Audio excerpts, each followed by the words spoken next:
You see, in this world, riches can buy you everything, except true love and loyalty. Listen well. If your heart understands, you will thank me later. There once lived a Nigerian man called Chief Jonas Johnson, a towering figure, dark-skinned like polished ebony, big dreadlocks, with shoulders broad as barn doors, and a voice so deep and commanding it could silence even the rowdiest market woman mid-haggle. His mansion in Freetown, Sierra Leone, was a sight to behold. White walls gleaming like freshly chalked blackboards, sprawling marble floors smooth enough to reflect the sky itself. The air around his compound always smelt faintly of hibiscus and imported perfume. His fleet of cars glittered under the sun, Mercedes-Benzes, G-Wagons, Escalades, and machines even car enthusiasts could not name offhand. If money were water, Jonas would own the entire ocean. And women? Ah, fine girls crowded him like jollof rice at Christmas. Tall ones, short ones, fair-skinned like morning pap, and dark-skinned like roasted plantain they poured into his life daily. Their voices sweet like enugu honey. His phone buzzed endlessly. Chief, my sugarcane, my tomato of life. I cannot sleep without hearing your voice. Baby, I cooked a fang soup for you. Should I bring it with my private jet? But every night, when Freetown quieted and the horns faded, Jonas sat alone on his vast balcony, eyes fixed on the shimmering surface of the Lagos Lagoon. And one thought haunted him persistently, circling his mind like an ancestral masquerade on festival day. If all this money vanishes tomorrow, who will stay by my side? It churned in his belly like poorly washed bitter leaf. He could not rest. One midnight, under the mellow glow of his gold-draped chandelier, Chief called upon his trusted personal assistant, John.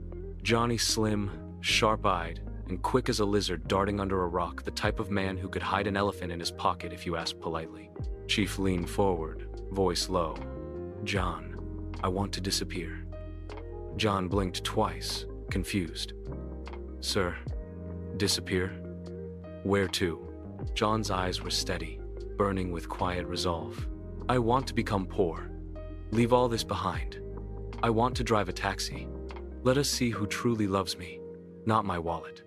John scratched his head slowly. Boss's mind is made up. Who am I to argue? He thought. By the following week, the plan was woven tight. They arranged. A battered yellow taxicab, rusted corners and all. A cramped one-room apartment in Tombo, walls cracked like dry Harmattan lips. Faded caftans and plastic slippers worn thin. And most importantly, fake news planted skillfully across media houses. Headlines roared across Nigeria and the whole Freetown like dry season fire. Breaking. Billionaire Chief Jonas bankrupt after failed oil deal. Mansion sees Chief Obinna loses everything. Phones that once rang like church bells on Christmas Eve fell silent like a village square at midnight. Mansion gates that swung open every 5 minutes rusted shut. The women? They disappeared quicker than campaign promises after an election. First was Jennifer the socialite. Jennifer, tall, light-skinned, with a waist as slim as a broomstick and hips as round as a talking drum. She had once batted her lashes and whispered, Chief, even if you become a beggar, I will follow you and hawk gala on 3rd Mainland Bridge. But the moment she read the headlines, she blocked Chief's number before the reporter's ink dried. A week later, Instagram showed her and her girls in Dubai, locked arm in arm with a young oil magnate.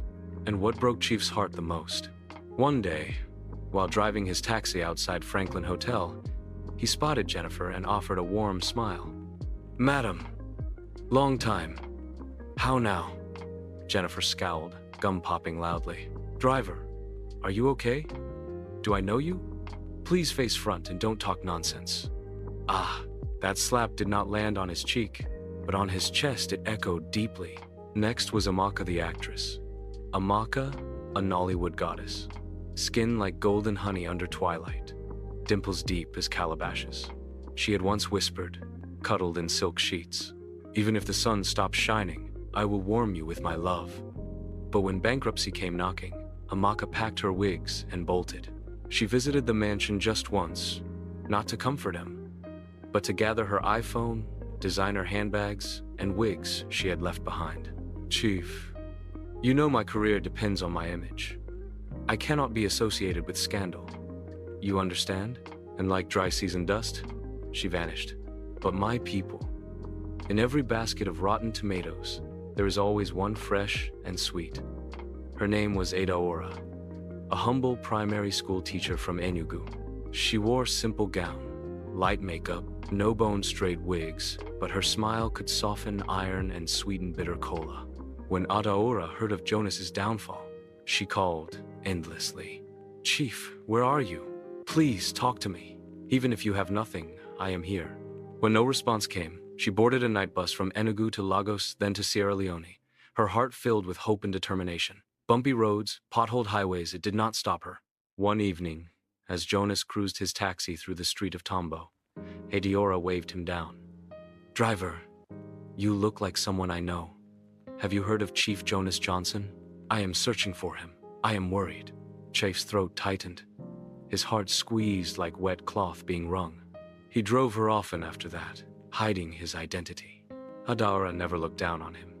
Once, noticing his worn slippers, she gently handed him a crisp 10,000 naira note. "Driver, please buy new slippers. You remind me of someone I care about." That day, Jonas wept silently behind the steering wheel. He had found gold, the revelation. 6 months passed. Jonas had seen enough. One bright afternoon, a soft knock landed on Adaora's apartment door in Enugu. She opened it, and there stood Chief Jonas, clean-shaven, dressed in his pristine wear, glowing like a full moon. Behind him, John stood beside gleaming black jeeps. Adaora gasped, her hand flying to her chest. "Ch, ch." Jonas dropped to one knee, voice rich and sure.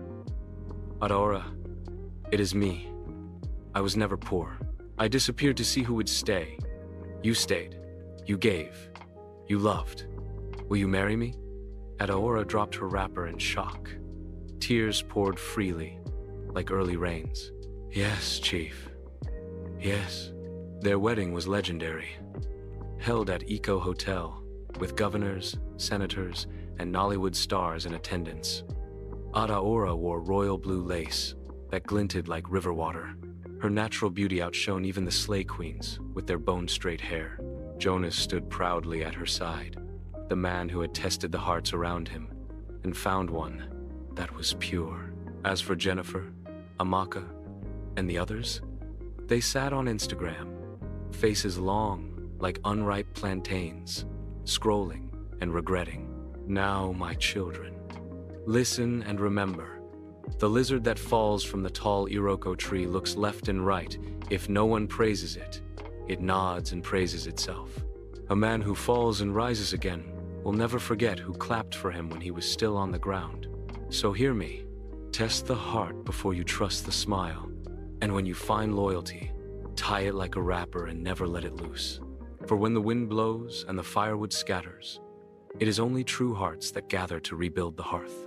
The speaker clapped his hands softly, and the crowd echoed, "Amen. So be it." With a mischievous grin, he added, "If you have heard this story, and your ears are not sweet, go home and pluck cotton wool, because you are not ready for life's lessons. But if your heart has understood, may loyalty find you, and may betrayal fear you, like a masquerade fears daylight." And with that, the moon climbed higher, the fireflies danced, and the story came to an end. And that is how the matter ended. If you doubt it, go and ask the palm wine tapper at the back of the village. He will confirm it. I have spoken my own. The rest is in your hands. The people nodded, faces warm and glowing under flickering firelight, clapping their hands rhythmically. My people, you have heard this story today. A tale that comes like the morning dew and settles gently on the heart. But remember, across Nigeria, from the hills of Nsukka to the rivers of Bayelsa, to the sands of Kano and the forests of Osogbo or Tombo, every tribe holds hidden wisdom and stories that tickle the ear and sharpen the mind. If this one has sweetened your spirit, wait until you hear the next.